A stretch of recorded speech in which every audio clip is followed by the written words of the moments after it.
time is now.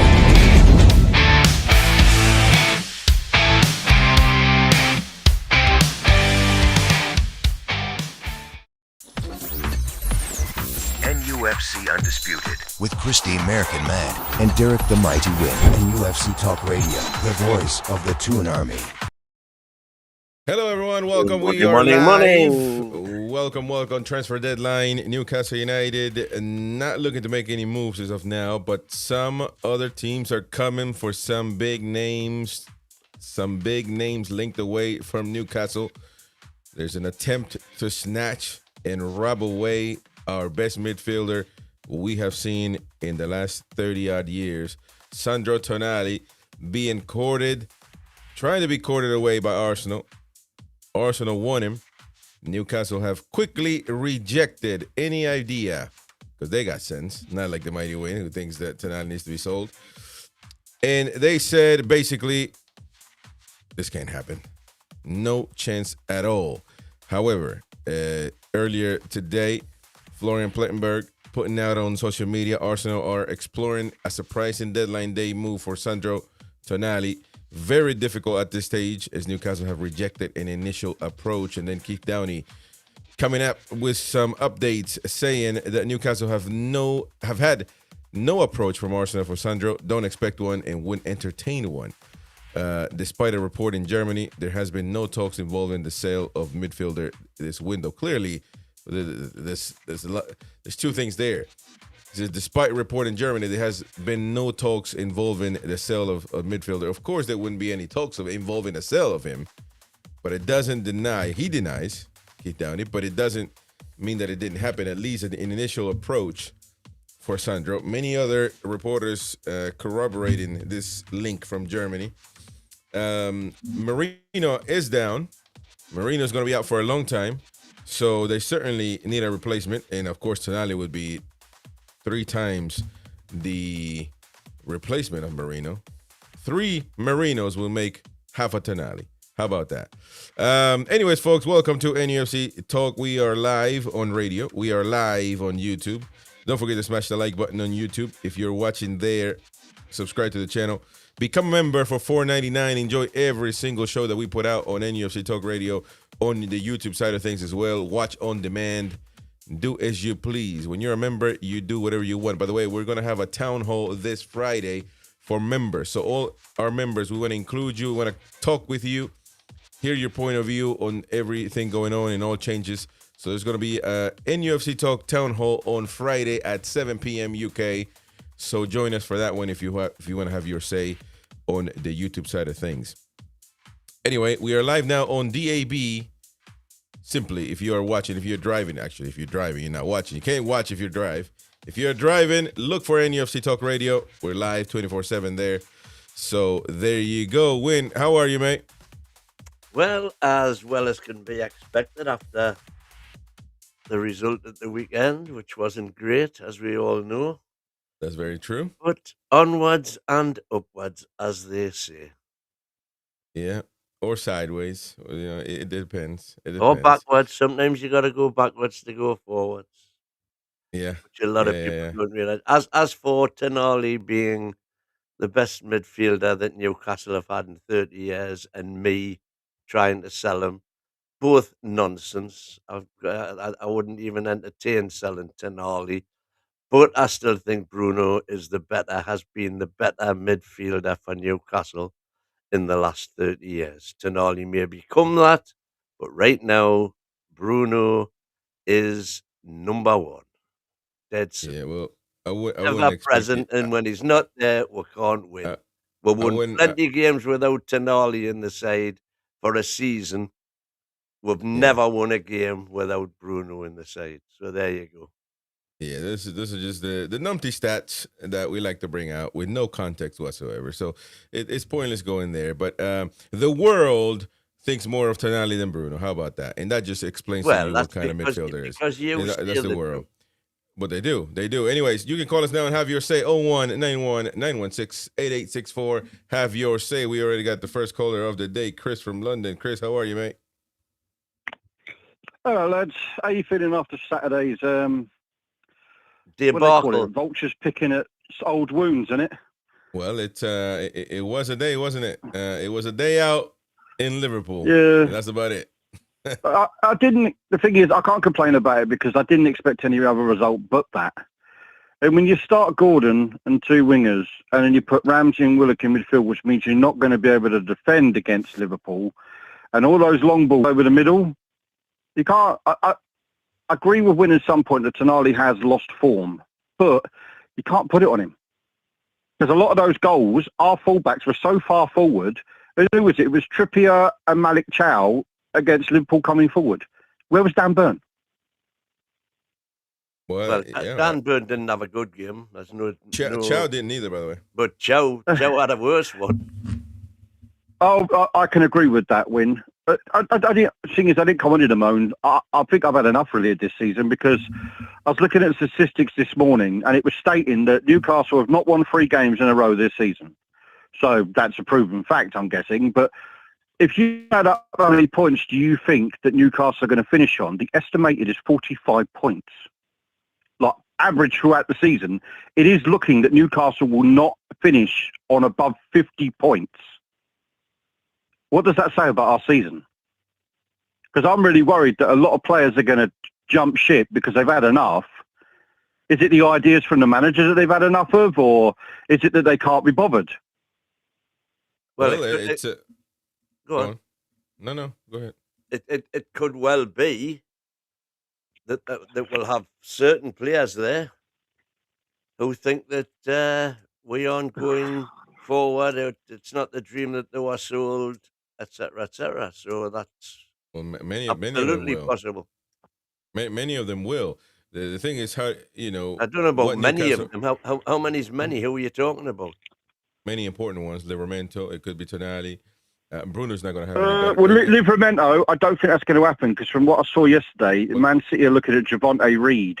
Yeah, well, listen, from Holland. But they were looking. So at if they get him, there's no way they're going to get Livramento because Javonte Reed would cost a lot less. He costs about £30 million from Feyenoord. He ain't going to cost much. The point is, I think that Livramento was still. There's a reason why he hasn't signed a contract. Widely reported now that he's been hesitating signing a new contract with Newcastle United. There's a reason for that. Tonali may be another one. I think I understand, Chris, why a lot of players are thinking of leaving because Win knows if you watch a football match and you're getting peppered and peppered and peppered and your strike force are not offlaying the pressure which is coming on you, a lot of players, including like midfielders, they're going to think, what am I here for if these guys can't do their job? Yeah, I think you're absolutely right. For a change, Chris. There is. Oh no, mate. A lot of times when I ring, I'm fiery because of the results of football matches win. But we all know what happens when we play Liverpool, right? Now our month is going to get considerably worse, and I can't say it's not because I'm not going to happy clap and I think we could win games. It's not that I don't want us to win games. It's the fact that our form is just showing that we have no clue how to play football. And you're right. When you mention about when Bruno's here is the only time we win. Well, isn't that a factor that whoever's in charge of our club next season has to go and find players where you don't have to rely on a guy that's 28 years old and has only got about 2-3 years left at the club. Well, I think that's a bit harsh. There's plenty of players who go on well past their 30s. But I get what you're saying, Win, but the fact is, stereotypically, if Newcastle want to make money off of Bruno or any other player that stays at his club, they have to sell them at some point to rotate and keep signing players. Well, first of all, you're not gonna sell Bruno for profit. That ain't gonna happen. Matter of fact, with all due respect, Bruno's a great player, but big clubs are not gonna come for him. It's already you already feel that you can smell it in the air. Big teams are not gonna come for him. Yeah, because if they did, you think he'd be out in a heartbeat. Chris, do you think it's because of the wage they put him on that he figures, well, I'm making enough here now? Well, that because too. he has been put as the number one paid player in this club for a while. No, I think he deserves it. I'll give him that. Because at the end of the day, he could have left us when we flopped in the second season after the Champions League, where we failed to get Europe. He could have left into Man City. Well, there was a conversation that he could have, and but And it is what it is. there's still ongoing links between Real Madrid being interested Come in Win, relax, man. Yeah, Relax, Win. man. There is a question I wanted to ask you, and it's a real one because I watch a lot of channels as I do. Some of them I don't comment because I think sometimes they just talk some complete and utter rubbish because they will back Eddie Howe until the Sundance Kid comes through, and no matter how many results we lose, they're blaming the board instead of the manager. Now, I always ask this question: if a board has spent money, given you what you've wanted, sacked a guy you didn't want to be at the club, and another guy you didn't want to be at the club. And yeah, there's been issues where we haven't been able to spend in windows, but it's not like the ownership haven't given 100% of the income that we've had. Yes, this winter, it looks like they're not willing to give any of the ESAC money to the manager. And I think I understand why they're not willing to give it to him because of results. But the fact is, how many times can people keep blaming the ownership, saying, oh, PIF this, PIF that? When, as far as I'm concerned, mate, in my head, and a lot of people said if they're realistic, they've given us everything we want. They've given 100% of income. There's been no bad windows apart from when Amanda fucked up with spending too much money. I just don't get why it goes on the ownership instead of the guy that's putting out the team and getting the bad results. Mind your language, though. But you do have a point in the fact that, we actually hadn't signed anybody for a long time. That's the problem as well. We hadn't. That was the problem. The problem was the base point from which we started. And there's many reasons, though, and I'll give you that, of why we may have not signed players. One, because we were tied up with money. Second of all, you have to look at Eddie Howe's relentless pursuit of not signing, not being open-minded when it comes to players, because he wants the players that he wants no matter what, and sometimes those players are impossible, and it's either them or the highway. And unfortunately, if you're going to be in a situation where you complain about PSR all the time, you're going to have to be flexible with some players, some cheaper players. Malik Chiao's turned out to be amazing, apart from the last game and another game. So, and a matter of fact, look at every top signing Newcastle has gotten this takeover. They're all for international, other countries, and they're not for crazy fees either. So, if it's work, why can't you keep making that work? It just. Well, it's also the point, Chris. It's not just the fact that as I said, I can back an owner that gives us money because we both know the previous owner wouldn't give anybody anything and kept saying you can run on the club's income, which wasn't a lot because of the wages. Now, the fact is, it's not just that that's the issue. Liverpool pointed out they've just got an injury to a player, right? So they're signing Jeremy Jackie. You've just gone to a club and said, thank you very much, we'll take that player. Our biggest issue is we take so long letting everybody else know what we're trying to do. But a lot of top clubs, they sign players in the end of May and June and arrange it to be for the following summer. Why don't we? Well, everybody keeps saying we're this big club, but to be honest, we act like we're, a farce, really, because we wait until like August. Yeah, well, that's everybody else has already gone. That's down to Ross Wilson, isn't it? Now, director of football, and you're saying Eddie got rid of two directors of football, but that's not true either. Dan Ashworth chose to leave. Well, excuse me, when we both know that he went upstairs on the last day of the season and had a meeting with our owner, and the fact is, after that meeting, ta-da, Mitchell's gone. Paul Mitchell, I'm not disputing at all. Paul Mitchell, and yet, when here's the argument. We all knew that Paul Mitchell was going to be pushed out the door. So why on earth is Eddie out coming saying, oh, I didn't know he was leaving. Oh, he's left us in the lurch. He's left without telling us. We knew at the end of the season that he was gone. How can people be so gullible to think that he left and left us in the lurch when we knew a month before he was off? Okay, so, and bear in mind at that same time, Darren Eales was also, in effect, non-existent. So whose fault is that? That's Piff's fault. That is honestly, that is between Darren Hills and the owner, because the fact is, a year before Darren Hills left, he said that they would find a suitor to take over and become the new CEO. And unfortunately, they took too long finding the guy that could come in and replace him before the summer. Because remember, we got told at the beginning of the season that Darren Hills had unfortunately had blood cancer, which is obviously leukemia. That's right. And he was going to be leaving between the season and the end of the season. That I can give to the owners. They're responsible for that. Yeah, and the other thing is to do with the money that we've had available to spend. Why have the owners not been more proactive in bringing in? And again, this comes down to their appointment initially of David Silverstone as commercial manager, whose job it was to bring in revenue. Which, apart from the Adidas deal, yeah, but I've got to say, you may be right there. But what about the new guy that come in and he's literally had 5 months? And from what I can see, apart from saying that we're not going to get a new stadium and lying to the whole fan base saying we're going to be a top club in 4 years, what exactly has the new CEO done? We see him, he turns up, he disappears. Never seen him since. Ross Wilson, new guy, promises that there's money to spend in January because they left money aside. And then suddenly, he's nil by mouth. Well, I'm sure there's a lot of things going on in the background. I met the CEO, and I think, well, he's because Chris, remember, they had an interview in September, and he said there was money to spend in January, so Eddie would have a chance to bring another player in. Yeah. The thing so it's all lies, really, isn't it?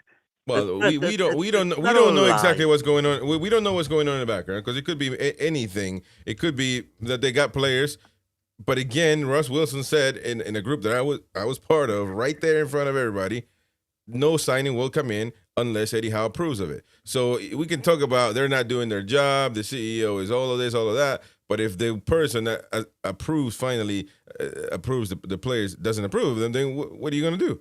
If that's the motto that they want to go on. Last thoughts, though, Chris. Last thoughts on this whole situation before we move on. Well, it's the fact, mate. It's called word of mouth. If I tell Win I'm going to sell him a Ford Fiesta and in January I don't turn up with that car, what's that make me?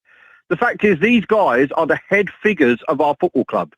If you can't trust the word that they say, how does that happen? Well, I don't know that they've said anything that we can't trust. Well, they haven't promised any Excuse me, he had an interview and said there was finances available to stay back, so therefore we could have the next window.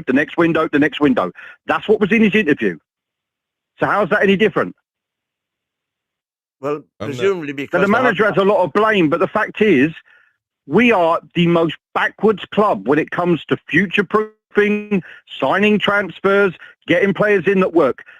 We've noticed this summer, Chris, what players have worked. We have wasted a load of money, and this may cost us 3 years of our future because the fact is we're going into squad cost ratio. That means all the wages we bunged up through the new players we signed on have to reach an 80% bracket. Otherwise, we get kicked out of Europe or we get fined. This is what's happening to Aston Villa. Aston Villa can be banned from Europe. Have you not seen it? Because of the money they spent.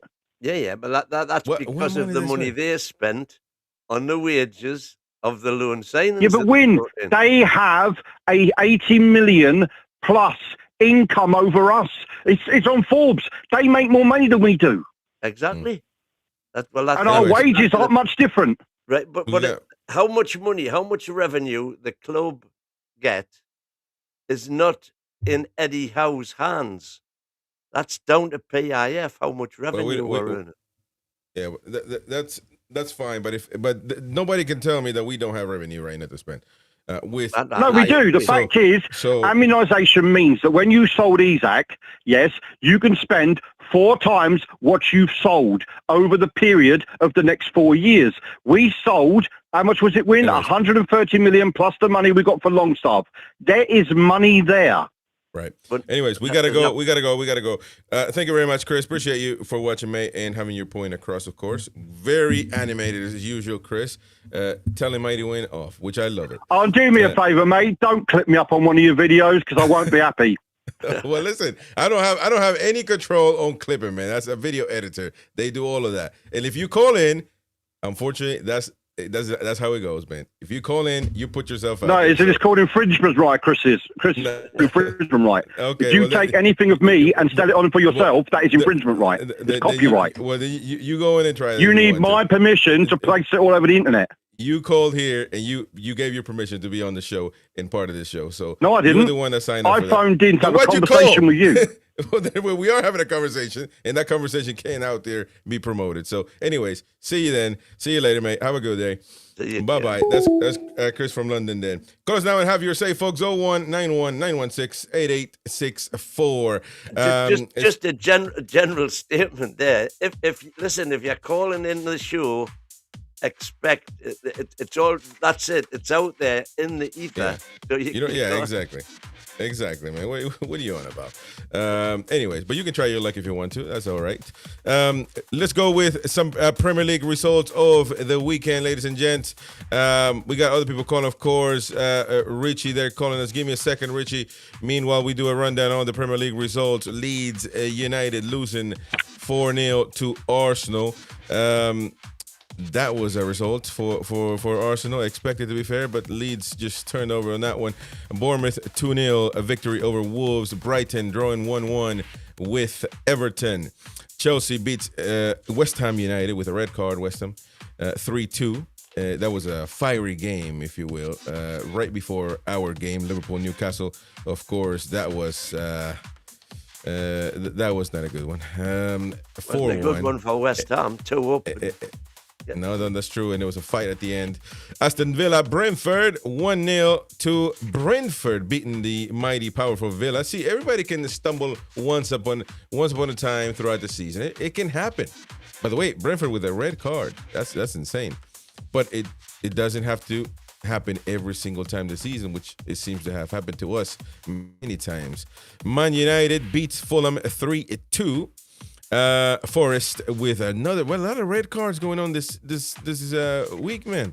1-1 against Crystal Palace. Crystal Palace basically about to sell John Philippe, who should have came to Newcastle United, by the way. But again, we're not open-minded once whatsoever. 1-1 to Forest. Matter of fact, he was supposed to go to Forest, wasn't he? Mateta, if I'm not mistaken, and now he's linked to AC Milan. A lot going on there. Tottenham Hotspur 2-2 against Man City. That was the game of the week for the Premier League. And this is the mighty Pep losing a 2-0 lead. Takes him up to 11 points lost from winning positions this season. That's true. And of course, Sunderland have to play Burnley as well on the last match of the Premier League. Come on, Mercury Dime celebrating 14 months of membership. You can't delete the internet. Exactly, man. How we give a woman. Talking to the wrong one, I'm telling you. You're talking to the wrong one. Richie from Newcastle calling us now. Richie, how are you, mate? Hello, mate. I can't believe someone's just said there, didn't put us on the internet when he's ringing yees up. That's a very strange statement to make that, but never mind. I'm great, lads. How are you? Well, we are doing better now, 2 days after the debacle, but was it 2? Was it? Yeah, well, it's kind of 2 anyway. Not quite 48 hours yet, but we're getting there. It's transfer deadline, though, Richie, and it doesn't seem like we're going to make any moves, though. But what do you think about that? It doesn't. What I think about that, mate, is it's now to do with Eddie, because he's already gone on record saying that he would like to bring in a player in every window. He blatantly said that. So I don't think it's anything to do with him. So if then you read in between the lines, I think that, unfortunately, Eddie could possibly be going at the end of the season. It's not what I would personally want, but I think that reading in between the lines, that could be the case. Wow. I mean, don't get me wrong. As I've always said, Managers are judged on results, and if we are where we are now at the end of the season, his time's up because PIF. See, I disagree, Win. I disagree. I think he's got time in the bank with me personally. No. I think if you look, right, if he was given the money, right, that Liverpool and all them can spend, and he can bring in his top like these main players that he targeted. You know, the likes of Ekitike that took the mickey out of Win, scored 2 past with. That was our player, by the way. That's what we wanted. We should have got, but unfortunately, with the Premier League being fixed the way it is, we can't spend money that we've got because we've got the richest owners in the world. It's all been fixed, so we can't progress like Man City done in the past or Chelsea done in the past. So basically, you've got to bear that in mind, that the bloke can't offer these elite players free. I keep saying it, actually. How many times have I come on here and said it? You can't pay them 300 grand a week or 500,000 like Blinken City can do. You know, 500,000, $500,000 a week to their forward. That's mental. That shouldn't even be allowed, full stop. I don't understand how that couldn't even be there should be a limit on how much you can pay someone, for God's sake. If we can't pay them more than 120 grand or ish a week. Well, the football numbers are... Listen, I agree with you, by the way. As far as I'm concerned, Eddie has got credit in the bank, and even if we did have a bad season, you know, I would give him a pass on that one season, and let's see what happens next season. Yep. The point I'm making is that I don't think PIF will necessarily have that attitude. And if I agree. I think his days are numbered, mate, to be honest. I really do. Unless he wins with some form of cup or does some miracle, even like gets with the final, not necessarily winning the Champions League, but a miracle that we're getting the final or something, I think that might save him. But other than that, no. No, hey, really don't. So you think Eddie Howe's days as a manager are numbered? I mean, that's a bit shocking from you, Richie. Yeah, I do. I think it's not what I want, but I think it is. Yeah, I think these days are not like I say. If you look in between the lines of we're desperate to bring in defenders in particular, but as far as I'm concerned, we need to put 4 players in. Never mind 1. I mean, that's another thing that annoys the hell out of me, where you get big channels, like, you know, news, you know, your BBCs and all them lot, like, only talk about bringing in 1 player. Why we're only wanting 1 player in? We need loads of players in, not just 1, and we need a few out and all for that matter.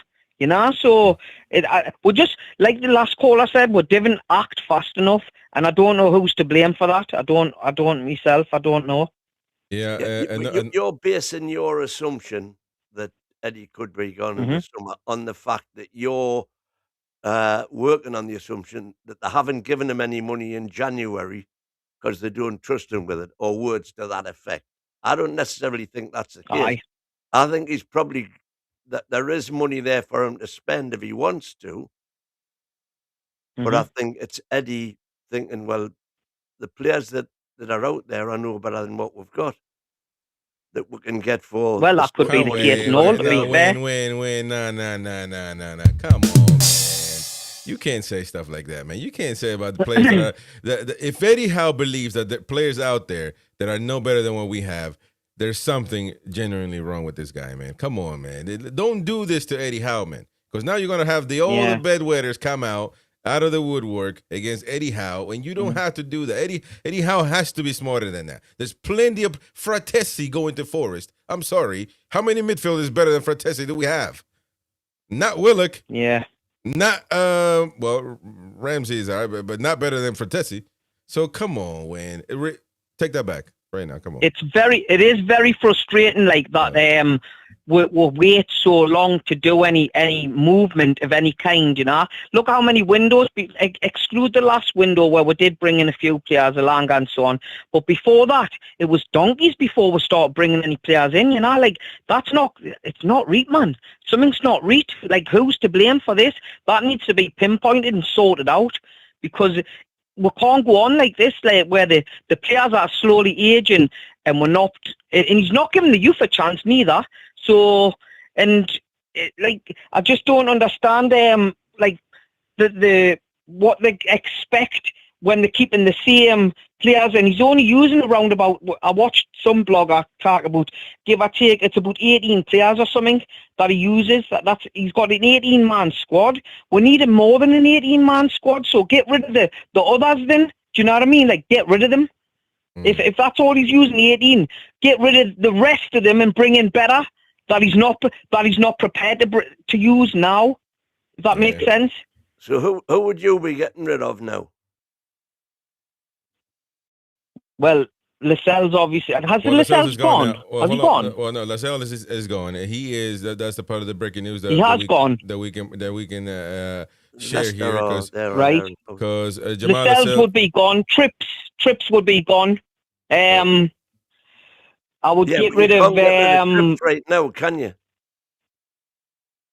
Well, that's the problem. That is that nearly swore. That is the problem. We can't get rid of them because we're not bringing anyone in first. We need to bring players in first to get rid of them. We should be doing deals where we can read. If we get rid of Trips, we'll do the deal with you. Is that that sort of thing? You know, like we need to do that. Like Trips, no, you seen the pace of him? No, he's finished. Unfortunately, he's too slow. Well, he's been caught out too many times recently. Yeah, it's a bit of an odd one with Trips because I feel like he has amazing games and then he feels very weird the next one. You know, it may just be an age. You know, Mighty Win says one great thing once and then he bottles it for the rest of the year. Then you know it's really not his fault. It's my fault for keeping him on. So you know it's just Win's a legend, man. He's a proper legend. Win is, I'm telling you. He's a proper legend. Love you. Richie, thank you for calling us, buddy, lad. Appreciate you, mate. No worries, lad. No worries. Thank you. Take care, right? Take care. Take care, buddy. Take care. That was Richie there calling us from the Toon. Call us now 0191-916-8864. We can share the breaking news that Jamal Lascelles is set to part ways with Newcastle United tomorrow, which is today actually, after nearly 12 years with the club. 12 years, long time. Newcastle have agreed to allow the 32-year-old to move on, and he will undergo a medical with Leicester City if he hadn't done that already. It is midday in the UK. The Foxes have won the race to sign the defender with a clutch of other championship sides also wanted him. And this information obviously reshared by Keith Downey, but it comes specifically from Mark McAdam. So he was out of contract at St. James's Park in the summer. Lascelles has played 250 plus times for Newcastle and have been a brilliant captain through some difficult times. So there you go. That is the stats because of him. So good luck to him. And Leicester, Leicester. He'll come back to the Premier League, man. He'll be back in the Premier League. So more, up and down, really, if you think about it. But that's it is what it is. He wasn't going to be in the squad no more. There were rumors that he wasn't bothered really to play anymore, really. But we don't know that for sure, of course. And listen, man, it's so cold out there in the UK right now. I wouldn't be bothered to get up and take my jacket off. So I don't get no minutes. How man? A lot of people commenting now. Lovely comments. We have a lot of news to discuss. Premier League news as well. Everything that's going on transfer deadline day. Now there is one news that went crazy in social media yesterday, and that's of course the part there was a little girl abandoned on the pitch, the mascot. It's not a good look. It's not a good look to say the least. Again, there is an obsession. It was a mistake, but there is an obsession with some people. Mighty Win is there, top of the list when it comes to the obsession with Bruno. All of a sudden, people saying if Bruno was there, this wouldn't have happened. Is Bruno a saint, man? Is he what's going on here? Something that I don't know. We like to overhype some of these players for no reason, really. When they are good enough in their own right to just talk about their game, all of a sudden we make now Bruno. If this would have never happened with Bruno. Bruno's not even a good captain, man. But it was a mistake on all players. Just they left and they all you know, and I'm sure they will get a telling. Somebody might have to. I mean, I guess Eddie Howe would have to do it. Just I've seen are blaming the Liverpool. Well, they shouldn't have. Why would they? Why would they? Because the Newcastle, it's like at Newcastle, you take the mascots onto the pitch, and then when you then break and go to your respective sides, the club shepherd the mascots back to the tunnel. Yeah, but then that means it wasn't Newcastle's fault. So which one is it? It wasn't Newcastle's fault. It's either or. You know, we can't. All of a sudden, because this happened and people do see a little girl lost it. By the way, she didn't get lost in the city center of Newcastle, and everybody left her. So she's in the middle of the pitch. It's an uncomfortable moment. It doesn't look good, you know. But I have an issue with people just taking everything into oblivion. You know what I mean? It's you know, let's just calm down for a second. If it's right, if you're right where you say that the players never take, which makes sense to be honest. Why would players do that? They're supposed to warm up and get ready to be on the pitch. Then it should have been, you know, the escorts or whoever is supposed to take them. I don't know, to be fair. But you know, I don't know. It's a weird situation. It shouldn't have happened. It shouldn't have happened. But you know, to make it into Newcastle United footballers' fault, I'm not sure either. So poor little girl. I hope that Newcastle does something for her, and you know, for the point I'm making, Chris, is where have you heard anybody complaining about being? Well, you've been at the bar all day yesterday, so you wouldn't have a clue. But it's blown into oblivion once again. So all over the place. You know what I mean? You and yeah, Pookie, but all of the blame that I've seen has been leveled at Liverpool officials. No. Wait, listen. You and your mate Pookie and your mate, you know, Harry from the pub, it didn't have a clue because you guys were playing dominoes. But it's going into oblivion all over the place. People going on about even somebody in the chat was today, if I'm not mistaken. You know what happened with the mascot just states where Newcastle United is at, basically. Which I don't necessarily think it's Newcastle's fault. Whoever's fault, I don't know, man. I don't know who's at fault. But Tony here has a comment on the YouTube side of things. Surely the mascot has a carer or something. Players are there to play, not to babysit. You know, it's a direct comment. It's a very straightforward comment, but it makes sense, doesn't it? Absolutely. I mean, so I don't know. I don't know who was at fault, to be fair. But at Newcastle, all the mascots, not the Mackhams, all the mascots have a chaperone. Yeah, I mean that was shambolic. She takes them to have the photographs taken in the centre circle, etc., etc. And then when the players separate and go to their huddles or whatever they do, that's when the chaperone takes all the mascots back to the tunnel. Well, I certainly have never. I don't think I've ever seen, you know, players take. Imagine if they had to chaperone them back. I mean, I've seen many of them. You know, a matter of fact, here, if I'm not mistaken, was it when I was there that you know, a player put oh yeah, it did actually. A player put their warm up jacket on the little Baron because they were cold. It seemed like, you know, stuff like that happens all the time, and you know, but walking them back, I don't think I've ever seen that. But neither here nor there. We got Mick calling us from St Andrews. Mick, how are you, mate? I'm all right, mate. How are you? How's Win? See you, Jimmy. Doing great, man. Hey, Mick, I had some proper haggis when I was in Scotland, mate. You know what it is. You know what it is, Chris. I was trying to get a hold of you to see what day you were in Edinburgh, and I was going to come across and see you and go and buy something to eat and a pint or whatever, and I never got the chance, like. Nah, we'll try so next time, man. Next time. Yeah, mate. No worries. But your intentions but are what you know what it is, Chris. Most. What I'm ringing up for, I'm done. I'm Wayne. I've had 50 odd years of following the tune, And, there's the PSG game. I never even watched it. And just because my wife's a Scouser, she says, will you put the Liverpool game on? I went 1-0 up. I went to 2-1. I switched it up.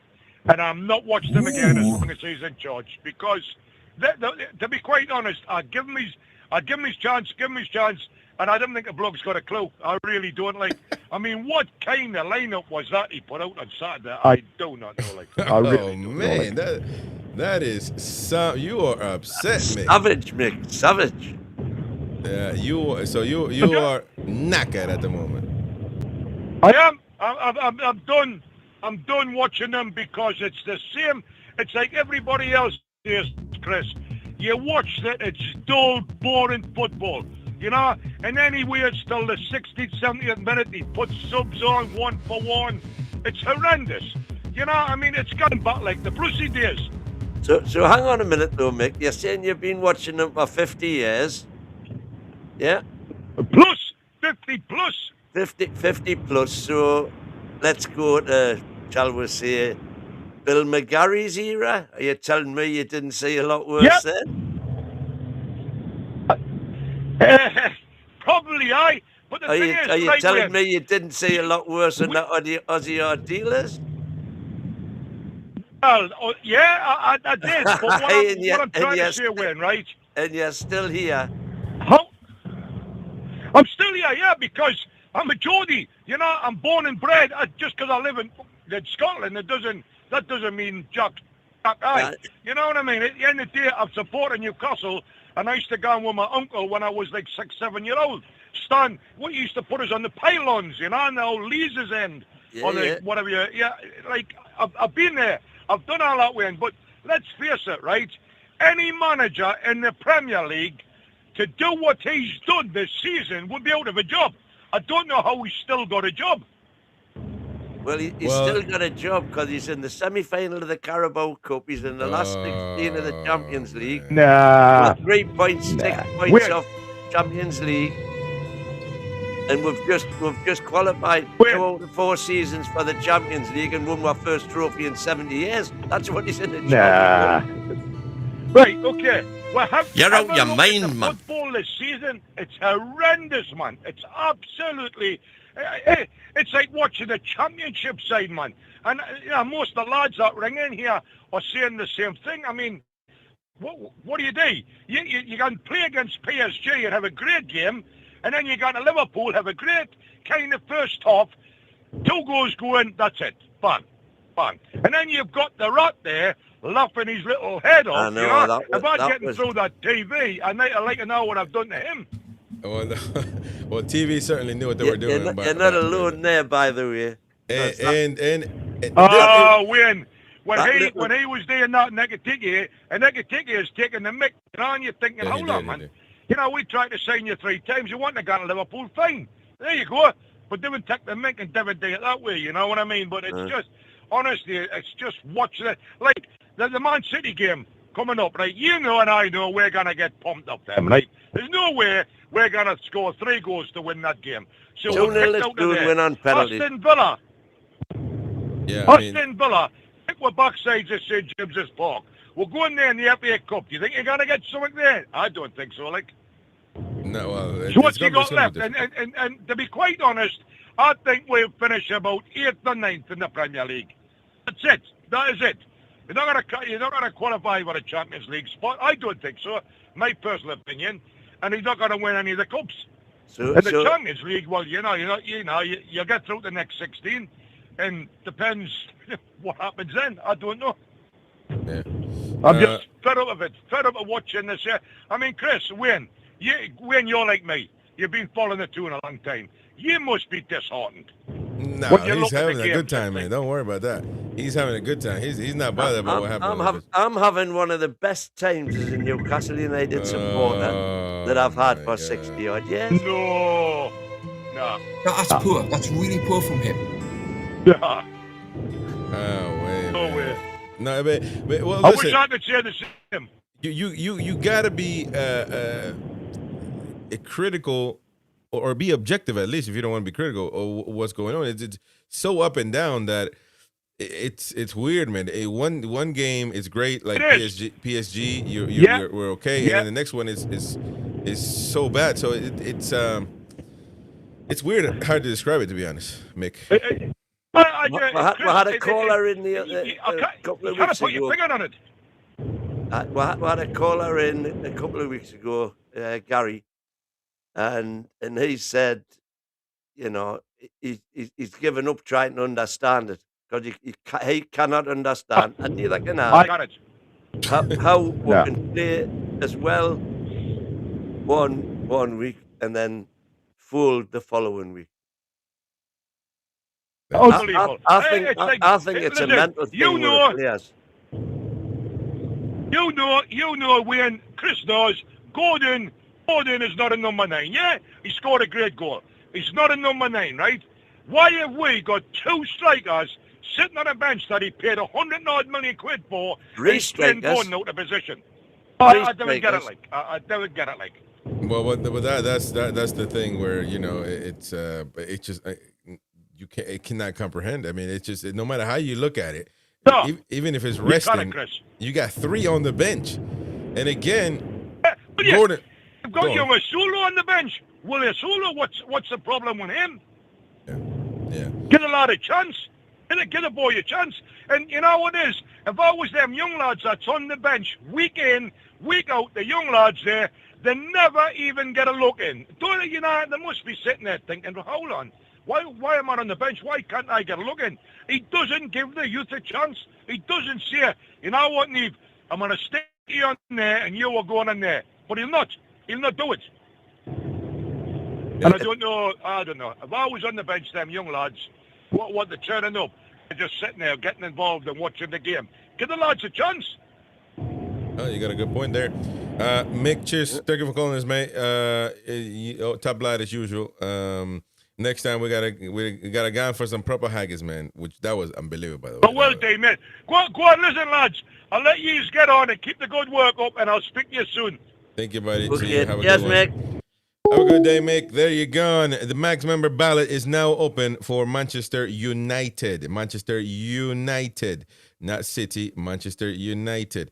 The ballot is now open and closes at 12 p.m. Tuesday, 3rd of February.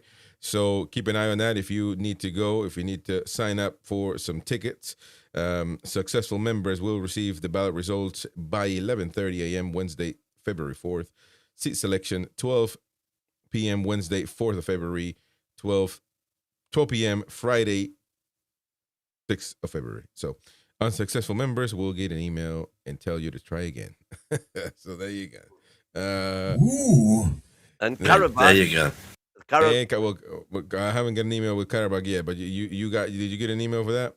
Yeah. The applications are open to all season tickets starting at 2 p.m. tomorrow. Applications close on Wednesday the 4th at 2 p.m. and supporters will be notified whether they have been successful or not. Seat selection opens on Thursday the 5th at 2 p.m. and closes Friday the 6th at 2 p.m. That's for Karabakh away. There you go. If you want to go to Karabakh. So to finish up on the little last incident that happened against the Liverpool game, the Trust has come out with a statement responding to this incident. Newcastle United supporter Trust said in a statement Monday morning, "We spoke to the club about this yesterday. They are aware and it is being addressed and action is being taken." So there you go.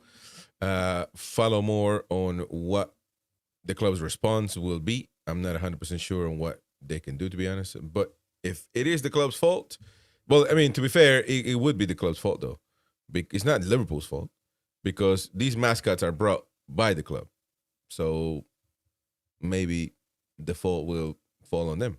You know, it's certainly not the players. I know that. I mean, again, you know, Christina in the chat says, if you're in charge of a 70-year-old girl, you would take care of her. Listen, I understand all that. I understand the sentiment part of it. But it's, you know, at the end of the day, other people need to be involved in this situation, protecting the players as well. We got a new caller today. How are you, mate? What's your name? Hey, you know who I am. You can't forget me. Who's this? You know, you forgot me already. Who's this? Who's this? You changed your number. Sorry? What's your name, mate? Oh, is this Umar? Yes. Oh, the Toon Whisperer. The Whisperer. Toon Whisperer. I got you. You got a new number, man. But Yeah. how are you, Umar? What do you think, mate? You doing all right? Yeah. I'm doing not too bad. Yourself? I'm doing good. What do you think about the game, buddy? It was Or the good, game, or whatever. The first half hour, 25, 30 minutes. Speak Half up, hour was man. good. Speak up. Yeah, I'm saying it was good for the first half hour. Yeah, it was. Yeah, Very good. And then we crumbled afterwards. It was We did, man. the exact opposite of the PSG game where we're under the cosh for the first 20 minutes and then came out and battered them. This was the reverse of that. I don't get it. Why can we not get a fresh body in coming through the door, like someone on loan? Someone on loan that'll give us something. Fresh body, something different. Well, it seems like we're not into loanies. That's the simple answer. Eddie's on record as saying he doesn't think loan signings are a good thing. But again, if you look who do you think will be the busiest today, the last day of the window? Who will sign today? Oh, there's a lot of going all the on. teams. Listen, who do you think will sign today? I'm looking at a lot of Everton movement, which is insane. I don't know if they're getting any deals done or not, but I'm looking at a lot of Everton. Everton shouldn't be getting players more over us. Bristol City is busy here. We're going to give you an update pretty soon. Even Brentford. So, it's again, once you look at it from that perspective and you zoom out of the Newcastle biased and you actually look at everybody else, you feel like, well, what's going on, man? And again, to me, it was disheartening to see that Forest were signing for Tessie. I don't know if it's done or what's going on, but the fact that they were like, I just couldn't believe it. I cannot believe it. A player that we were into not too long ago, and he's gone to Forest. With all due respect to Forest, to the trees, man. But it's a tree. You know what I mean? So it's we were looking at that player that Bournemouth signed, that Ryan guy, attacking Brazilian.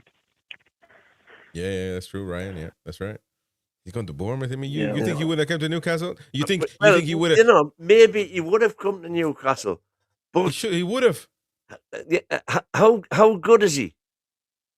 Oh my God, man! If he's going for the estimates are between 15 and 20 million. If he's going between 15 and 20 million, how good is he? But you complain because we can't buy the elite players then. So which one? What do you want, man? What do you want? You see, these people, you included, you just don't know what you want. You whinge about one thing, whinge about the other. So basically, you just don't want us to move forward. You just want us to stay the same as we've been. I think Eddie's took us far as he can. He doesn't even give the youth a chance. Why not give the youth a chance? That's from Newcastle, by the way. What part of Newcastle? Do you say you've Gosforth? Or what part of Newcastle are you in? It's West End, I think, aren't you? Umar, what part of Newcastle you live in? Elswick. West End. There you go. So, you know what I mean? Listen, man, they're calling. I know this is not scripted. Do you think the same of Eddie? Do you think he's took us as far as he can? Look, everything leans towards that. Yeah, I don't think we should get rid of a manager right now because I think it's detrimental. Well, give him till end of season, see how he does. But if we get out all the competitions that we're in, like the FA Cup, the Carabao, Champions League, then you've given him a proper season to make it or break it. Except just look at that in itself, right? So if we get beat in the semi-final of the Carabao Cup by Manchester City, how bad is that? If we get knocked out the FA Cup by Aston Villa away, how bad are you kidding me, looking man? at the teams that are currently second and third in the Premiership, man. Aston Villa. You've already put Aston Villa now in a pedestal they shouldn't be in, or they are in their right in their own right. But we should be there with them. So why are you putting Aston Villa? Aston Villa haven't spent a dime this summer, man. I've got a question for you. Maxi's leaving the club in Mexico. would you take him back? No. Let me tell you, if he Why came, not? I know there's other reasons I think involved with him not leaving Mexico, cultural reasons, and if you are European and you go to Latin America to try to live, you're gonna have to get used to the way people live, and so I think that has to do with a lot of that. But regardless, the fact that he was playing in Mexico, the biggest team, one of the biggest teams in Mexico, to be fair, a lot of money. But either way, if you go, you're not good. You know, his career after Newcastle has plummeted, man. So a matter of fact, the fact that we would entertain Alex Saint-Maximin, it's just beyond belief. You know, so it's going backwards, man. I don't understand. I wouldn't even think of it. But yeah, that's my stance. I don't know about win, but you know, you never know with win. Even on Sky Sports, even on Sky Sports, my Liverpool signing defender for £60 million. Wow, that is criminal. That, but there you go. Have we not got any money left from the Isaac money? We should have all of it, to be honest. Plenty money left. We should have all of it.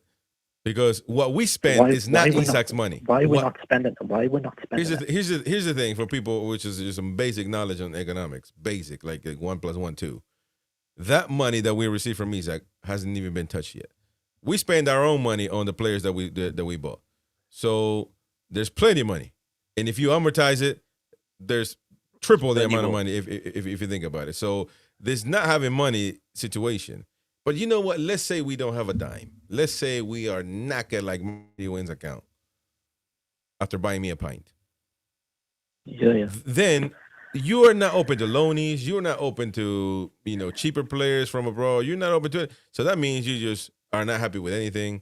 Look at Conor Gallagher. No. Look at Conor Gallagher. Heartbeat, by the way. But look at Conor Gallagher. I'm saying I would have had Conor Gallagher in a heartbeat, and I've said so many times on the show.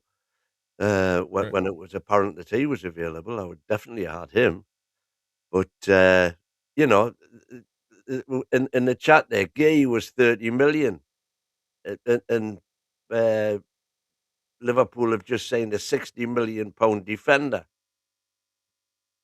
And this is the money you're talking about, because they're getting proper players.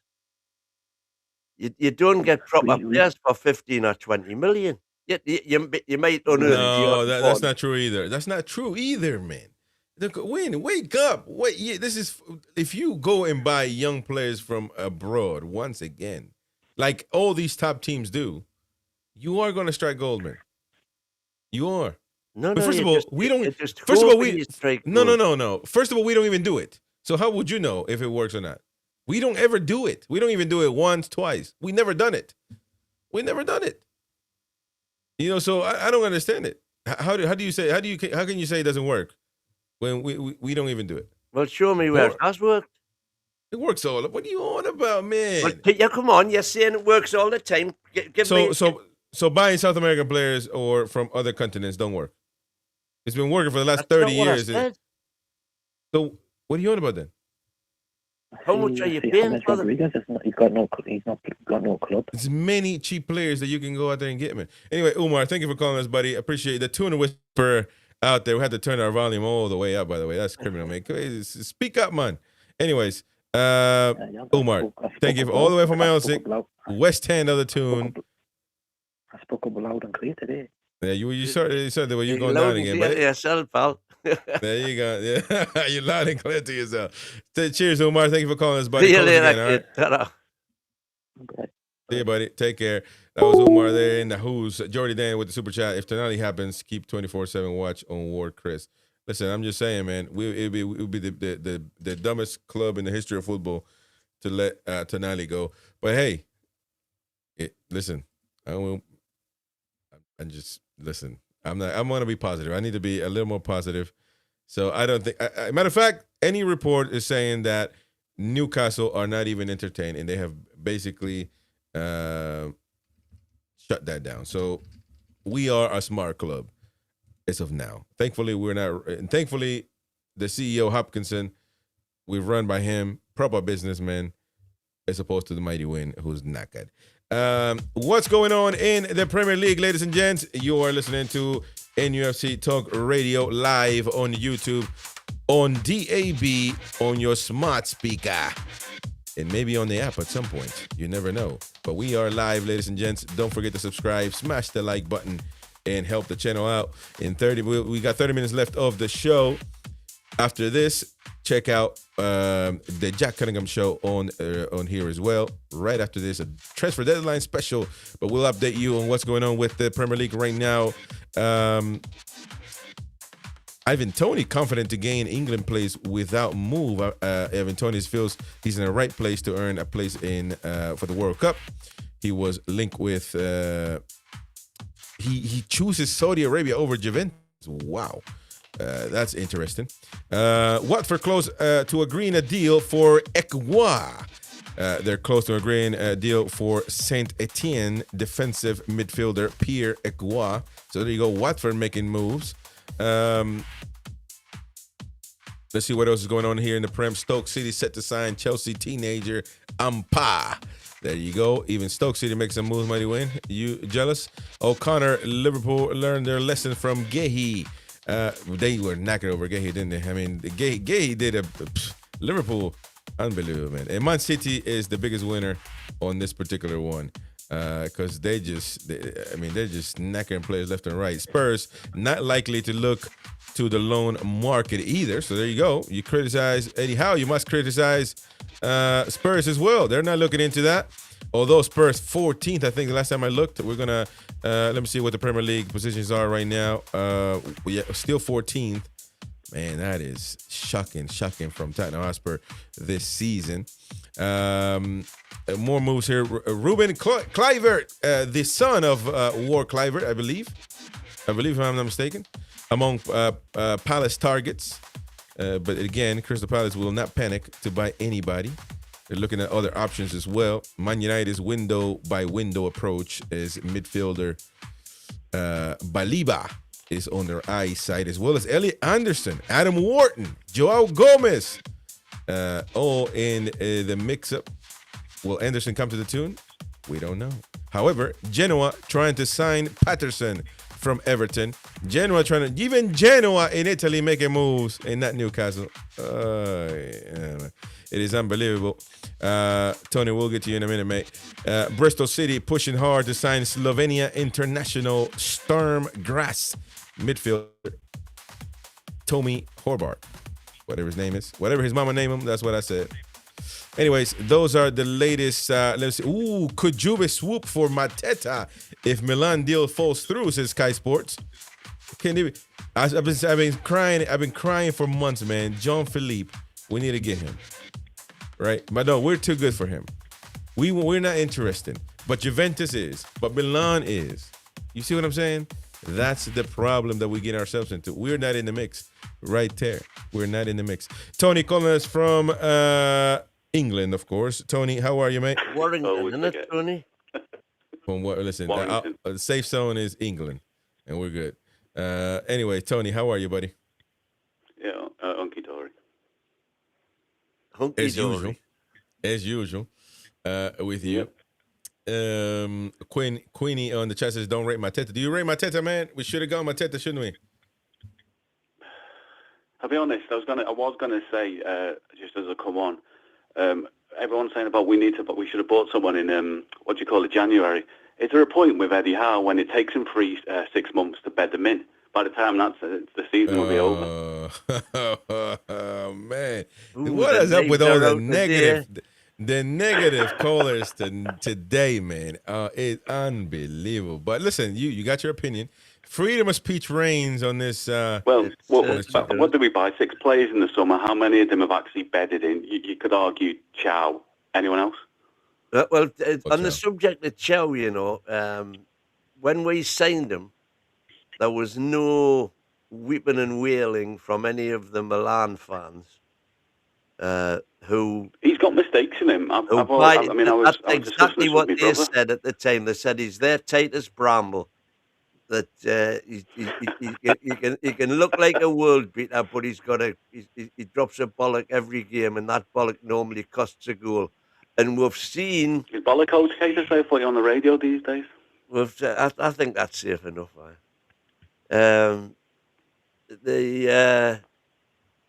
We've seen glaring examples of that already here. We've seen him playing brilliantly, and we've seen him making massive ricks as well. And what did Chow cost us? 35 million? 35. But I still think... Because that's another thing I've sort of had a bit of a problem with a lot of the fans in recent times. We spent, about 40 on Botman, 35 on Chow, yet the cheapest defender at the back, everyone keeps digging at. Like, what are you expecting from a £15 million player? It's the same with Pope. As far as I was concerned, they were there to sort of help us in our relegation season, but because they have generally been a solid hand, that's why they've stuck around. And yet people jump on them like they are literally what relegation teams would buy for that type of price. What are you expecting? Yeah, I know that. But the thing is, with Mighty Win's mindset, football is done. You can never do anything now because we can't spend on proper players, but we can't go out there and buy cheaper players from other places, young established young players. No. I don't agree with that, by the way. What were you saying about no one else is going from it? It's because he's unproven. It doesn't mean he hasn't got quality. It's just people generally don't want to take risks. Oh, he's not proven by people watching the Premier League, obviously. But anybody with have a brain watching football internationally, which not a lot of people do, but a lot of people do. But let's be honest, who took I think someone said Arsenal went in for them. I don't know if that was actually certified at the time, but who else went in for Bruno? Nobody. Arsenal didn't go for Bruno. Man City were linked with Bruno. Well, you know the song, don't you? Recruit the sign for Arsenal, but yeah. Yeah. But that's the song the fans put out. Because some of them are a bit delusional. But like Win, so you know. No, they were definitely interested in them. Yeah. But listen. I mean, at the time we were worried about not getting them because Arsenal had come in for them. Yeah, and by the way, you've got to be teams like I know Marino is hurt right now, right? That's why they want Tonali, but he's been great for Arsenal, Marino. And by the time they went to get him, it was looked at sideways. You know, like Marino, he played at Newcastle, man. You know, he played, he's in Spain, but they got him. He was quality. Arteta, however you want to look at him, he determined that he is somebody that he can use, and he was open-minded to the idea of bringing him in with all the money that they have. You can't. I can't be, if I'm a manager of a team that has CSR problems or SCR problems or PSR problems, however you want to mention it, and I'm still like acting as if I can spend because I don't want this player because it's not what we want. It's not what. So with the PSR thing, does that also affect wages? Because I'm surprised we never went in for what's his name, the guy who went to Everton, Grealish. It would have made sense to get someone who's got a little bit more. I know he's on the left, but why not have the option? At some point, it would have made sense as well. But we're not into those players anymore. But we're bigger than Barnes and Gordon. We're bigger than but he could play left back actually. And I thought he could play in the centre too. And sometimes we need someone in the middle. Left back. Yeah, man. Shut up, man. Easy, man. Grealish ever played left back? Easy. Well, you can put him in the midfield, as Tony's saying. But he's a versatile player that you need experience. We're not into those. No, well, I wouldn't have had Grealish. I like Grealish as a player. You must agree, Win, we do need someone who can pass the ball because we don't seem to have anyone who seems to be able to pick a pass. I thought that's what Tonali was supposed to be originally, but it seems like that's not what he is. But he can't be Tony. I think the Pirlo thingies was more to do with his look rather than his actual sort of place. Sort of set. No. The thing is about Tonali, he's got all the creativity in the world, but he can't. Look, the man has to. Chris, but when he gets into the final third, what has he done? And it's not. I know he's mainly been played further back, but when he does go forward, and then what does he do? Side pass it. Probably the most creative player in the world when he gets in this positions. He is. Correct me if I'm wrong, but he is our most expensive midfielder. I do expect more. No, he isn't. As far as what? Contract-wise? No.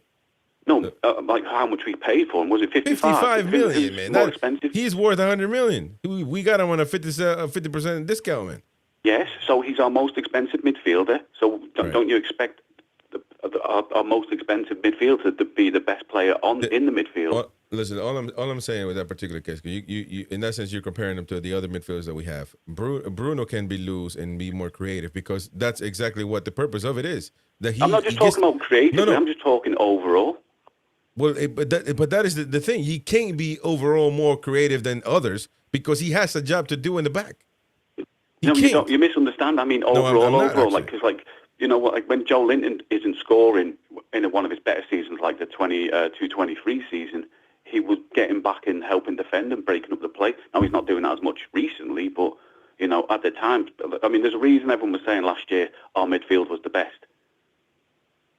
And Tonali is supposed to be the sort of star of that, is he not? No, Tonali is quality. I don't think there's any. He's going through a bit of a dip in form at the minute, but there's no doubt about Tonali being quality. He's going a bit of a dip in form like this team. How about that? No, but one great game, one bad game. One great game, one bad game. I'm not expecting, like when you used to crap on Longstaff, I don't expect Longstaff to be some superstar. He is what we had at the time, a relegation, sort of region player. You will get a good game out of him now and again, but don't expect him to be Champions League quality every game. That's right. I think I disagree with whoever it was before ringing saying all our players are going to want to leave. I always think the same thing when people say that. If we don't get any type of Europe, it's because of those players. You can put some of it on Howe, but you can't put it all on Howe. Howe doesn't, tell the person to, when you're in front of goal, bottle it. You know what I mean? That's up to the players. And he doesn't tell them to misplace 10-yard passes in the middle of the park either. No, so when I see things like that, and then people are going, "Oh, poor players, come here, Tonali, it's not your fault. Oh, Chow, come here." And so on and so forth. All the people everyone wants to sort of be sort of overly sort of fanboy over. I just think, hang on, they're not pulling the weight. When I sort of look back at the days of when Middlesbrough got relegated, everyone could see, despite how good what was his name, Juninho was, because as bad as Middlesbrough were, he did pull them to some decent results at the time. I'm not seeing much of that from most of our players this season. Like I said in the chat before, I can't think of any player who's had like a 75% sort of success rate, as in, the amount of games they've played where you could say at least 75% of them they're being bang on. Like I'd say maybe Bruno gets about 60 to 70%.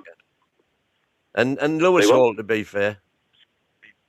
No. Lewis Hall, though, I mean, he is a defender primarily, and we do get caught a lot at the back because he's always forward. Now, is that on Eddie Howe's play style or Lewis Hall? Well, I think it's probably a bit of both. But, I don't think anybody can seriously complain about Lewis Hall's performances. All Livramento's come to that, or Dan Burns come to that. We've had some very, very good, very consistent players. It seems to be. Yeah, I would be the same as yourself there. I'd probably put Hall in my sort of top 3 players this season. And unfortunately, I'm not expecting Hall to be winning us games. He is predominantly a left back who will come forward to support the left winger. My only issue with this whole fixation on the midfield is that they're all inconsistent. Joe Linton was playing extremely poorly to be benched, and he wasn't earlier, probably a month ago. Now he's starting to pick up a little bit. And Bruno is easy to forget because of the antics and also, the goals that he scored late. I think 2 of them, by the way, Chris, I don't think it's the midfield's fault this season. It's the front three. It's the front three who aren't creating enough. It's the front three who aren't scoring enough, which is basically meaning, I personally think some of the midfield are pushing further forward, leaving the gaps at the back because they're trying to help out with scoring the goals. Again, my point was, I think it's easy to forget. I think Bruno has been the more consistent midfielder of the 3, if you will. But if you really analyze every game, there's so many.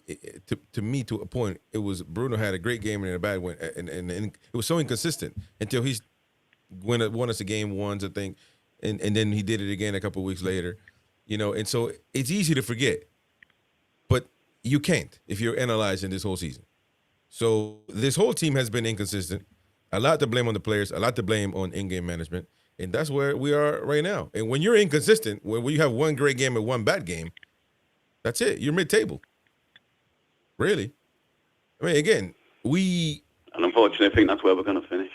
Ooh. Wow. I'm not so sure. I think we've still got a rally in us yet.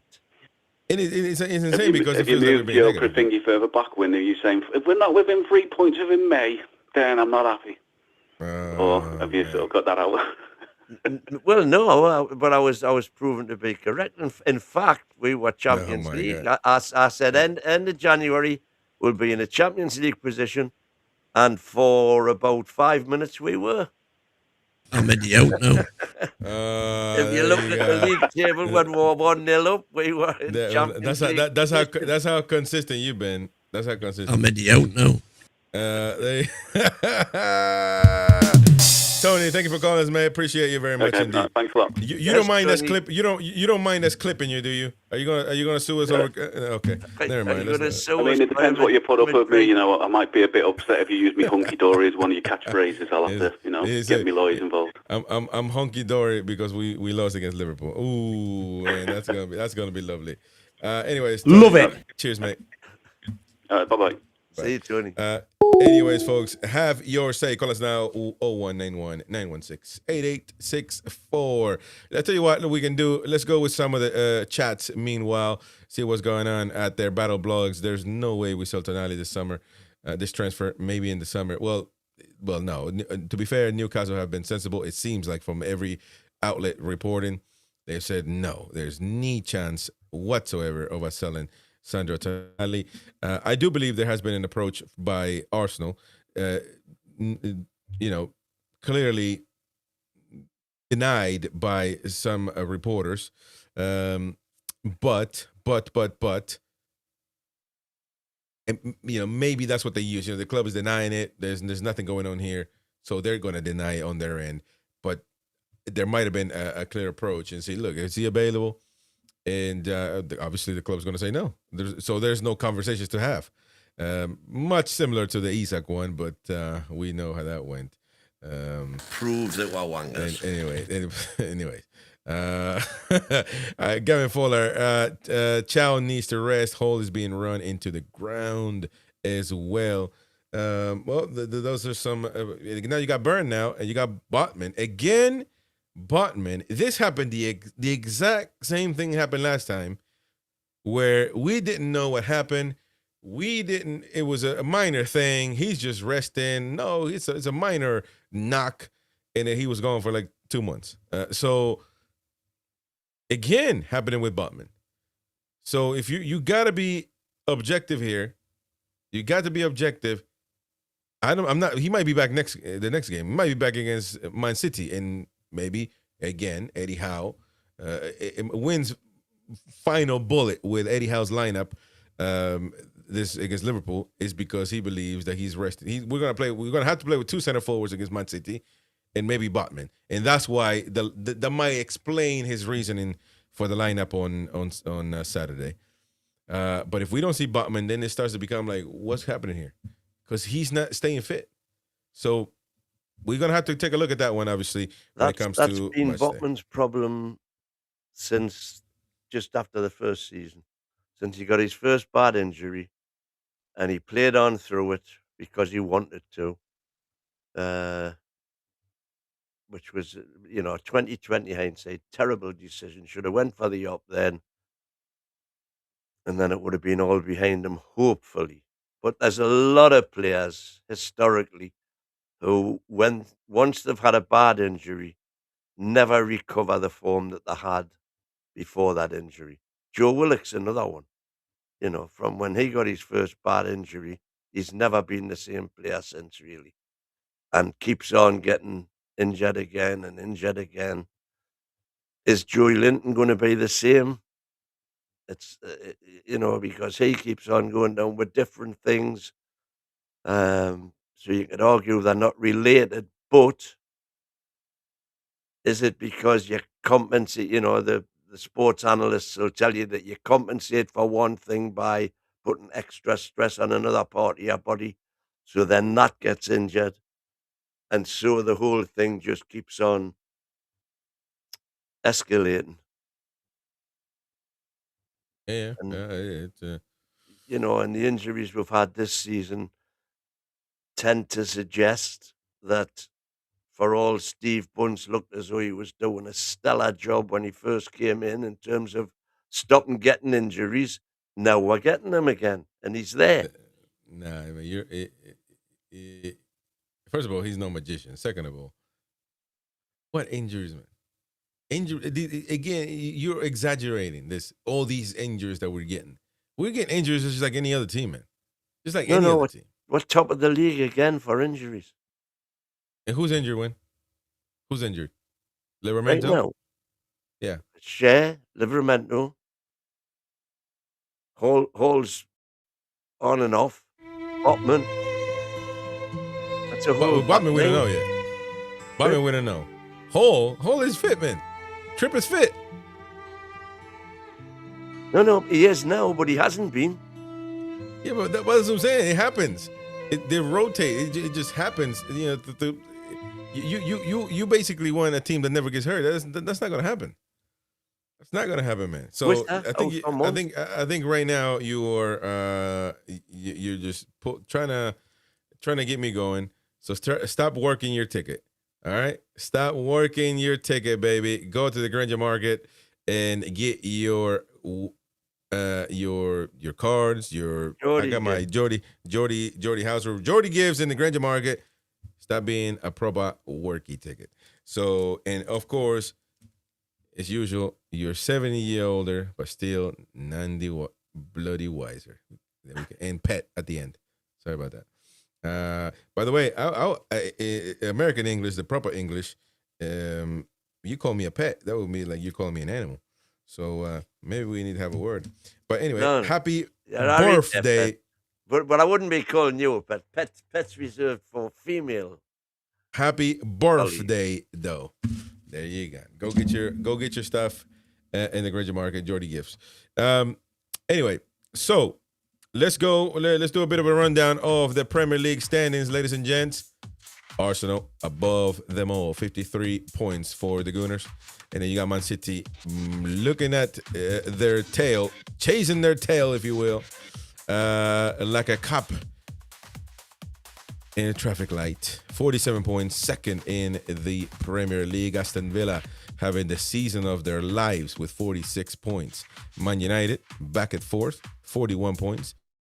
Chelsea, 40 points in fifth place. They're in Europe right now as we speak after their late night scuffle win against West Ham. A very poor West Ham, I may say. Then Liverpool, of course, beating Newcastle United. They climbed up there. They're six. A quick pause there and just look at who the top six is. And then tell me that PSR's working. Well, it's not working. Well, it's not bother. Let me tell you something. It doesn't. Chelsea, Liverpool, and Villa. You gotta. Villa jumping in the way we've jumped in every other season. No. The thing is, that's what you got. Villa and Man United, we're on the same boat, man. We're on the same boat. It's that simple. Chelsea, yeah, well, you can say Chelsea, all right. But the fact that they're there, Villa, it's criminal, man. They haven't spent at all. Well, Liverpool should be higher, actually, based on. Right now, Emery's doing an Eddie Howe right now. He's overachieving. Yeah, well, first of all, listen, and every time he gets compared to Eddie Howe, Emery is rubbish. So, I'm just saying, man. Brentford, are they doing a wonderful job? They're being seventh in the Premier League, 36 points. Fulham above us there in eighth. Blown my socks off this season because I thought they've sold Wissa, they've sold Mbuemo, and what does that Frank mean? Went to Tottenham. We whinge and complain about selling Isak and how we were tailored to Isak. Well, Brentford, what about them? Yeah, they were absolutely fantastic. So no excuses, man. Fulham eighth right now. Fulham, I don't even know Fulham squad. I think they got an American kid in there. They got the Mexican lad up front, and they had Traore, who's now playing at West Ham, and that's it. Everton above us as well in 10th and 9th place. Traore getting stuck in. Well, exactly. Yeah, that's. I wouldn't want to get in a fight with him. That's for sure. In Newcastle United in 10th place, of course, the Mackhams below Newcastle, still with 33 points. But they got a game in hand. They got a game in hand, so they could go above Newcastle, and we could be 11th if that's the case. And Bournemouth with 33 points, 12 in the Prem. Brighton 13th with 31 points. Tottenham Hotspur, embarrassing season for them, 14th in the league. Crystal Palace 15th with 29 points as well. Leeds United 26 points in 16th place. Nottingham Forest, I don't know if they're going to get Jean-Philippe, but they might need him because they might need him anyway. And Crystal Palace got the Wolves kid, Larson. That's done and dusted, I believe. 26 points for Forest, 17th in the league. In relegation zone now. We are knackered. West Ham United. Did you see Larson playing for Wolves on Saturday or Sunday? I can't remember. Yeah, but he did the medical now for Forest for Crystal Palace. Sorry, West Ham 20 points, 18th in the Prem. Come on, man, I'm doing the league, man. Burnley about to get relegated, 19th, 15 points, and Wolves. We couldn't beat Wolves, man, and they're in single-digit points. It is absolutely criminal. 20th in the league. There you go. Right, there you go. We got 4 minutes left, ladies and gents, and the Jack Cunningham Show after this one on the radio, on YouTube, on DAB, and on your smart speaker, NUFC Talk Radio live. So, Win, what do you want? You interrupted me with the table, man. So, what do you want? I was just remarking on as you were going that.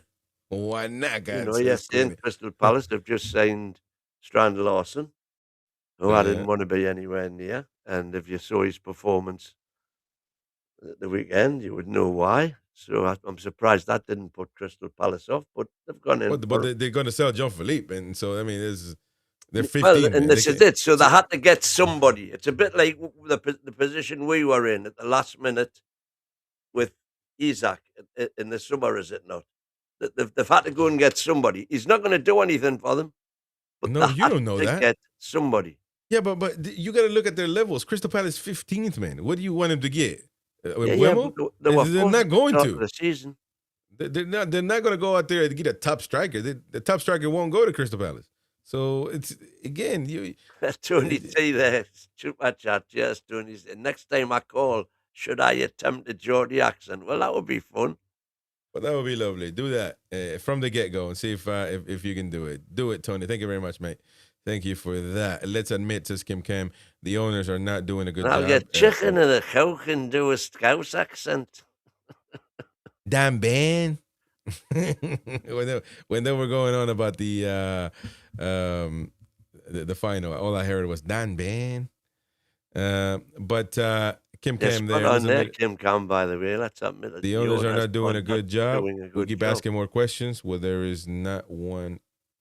There's not one answer. Well, I mean, yeah, it's I don't know. To be fair, it's not an easy job to be fair. But I know that the CEO he's a businessman doing what he also has an objective view on this whole situation, which he needs to, of course, how to fix things. Some fans like Mighty Wind are going to have to get over it, man. Going to have to get over it. Stop having a stranglehold on the team, on the club. It has to go worldwide.